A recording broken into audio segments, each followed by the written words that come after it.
India, the I in BRICS, the vowel that makes the name pronounceable. India, the world's largest democracy and the fastest growing economy on earth. Hundreds of languages, thousands of dialects, India is a cacophonic Babylon. But like in South Africa, English is one of its two official languages. And that's one reason why Indian scientists, engineers, doctors, teachers are at the forefront of much of the industrialized world. Information technology is another. India is home to Microsoft and many other multinational companies and is the world's largest exporter of IT. Modern medicine is where India shines too. When AIDS erupted in the early 2000s, it was an Indian company that supplied affordable generics to African charities and governments. Bird flu in 2006 saw a repeat of that. And during the more recent COVID-19 pandemic, India developed and made its own vaccine so that Indians faced no shortages. Today, India is the largest manufacturer of generic drugs and vaccines in the world. The country hasn't lagged behind in space research either.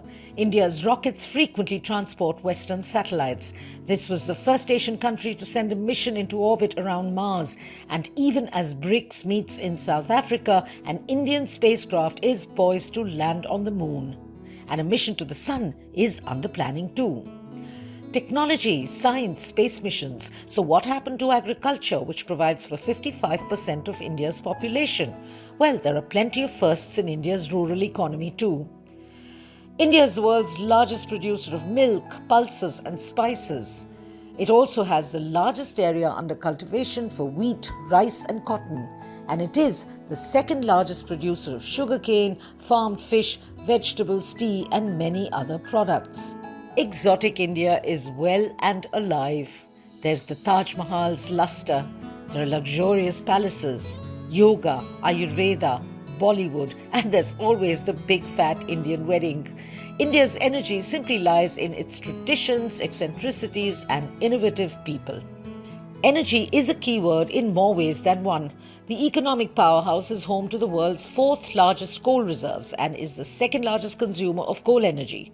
But access to renewable energy is on the rise. India's capacity for both wind and solar power ranks fourth in the world.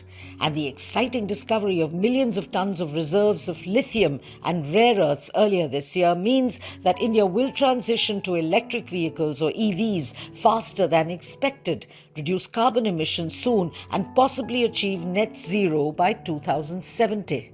More than 40 countries want to join BRICS. Expansion will be a hot topic at the summit in South Africa. India seems against it.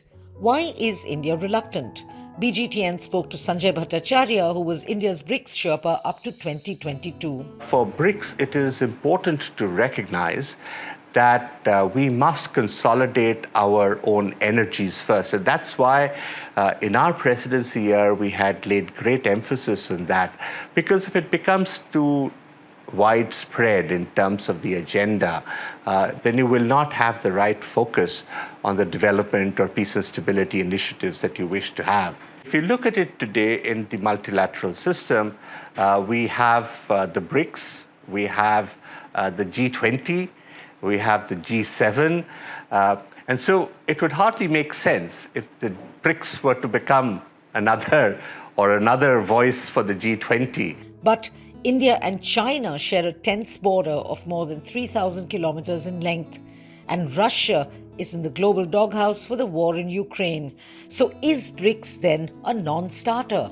As a 21st century construct, it has particular relevance because this happened at a time when the shift of economic gravity from around the Atlantic had already shifted towards Asia. What it does is that it synergizes that trend that had happened of the economic shift and which was followed subsequently by developments in technology. So today, one of the key areas that is of interest is how we bring about globalization in a way that is mutually beneficial. How we can revive multilateralism. India has not only provided a lot in terms of the values and principles to the idea of BRICS, but it has gained a lot in the process because it has been able to build collaboration not only amongst the BRICS 5, but also in the extended community. India has a very unique standing in the global community, particularly in the global south, for its credentials. One of India's greatest strengths is the fact that 50% of our population is under the age of 25. You see many of them around me here at the memorial to the fallen soldier, that is India Gate. Now, if BRICS as an organization coalesces and comes together, it is the youth of India who will benefit both the organization and the rest of the world. This is Padma Rao, BGTN, New Delhi, India.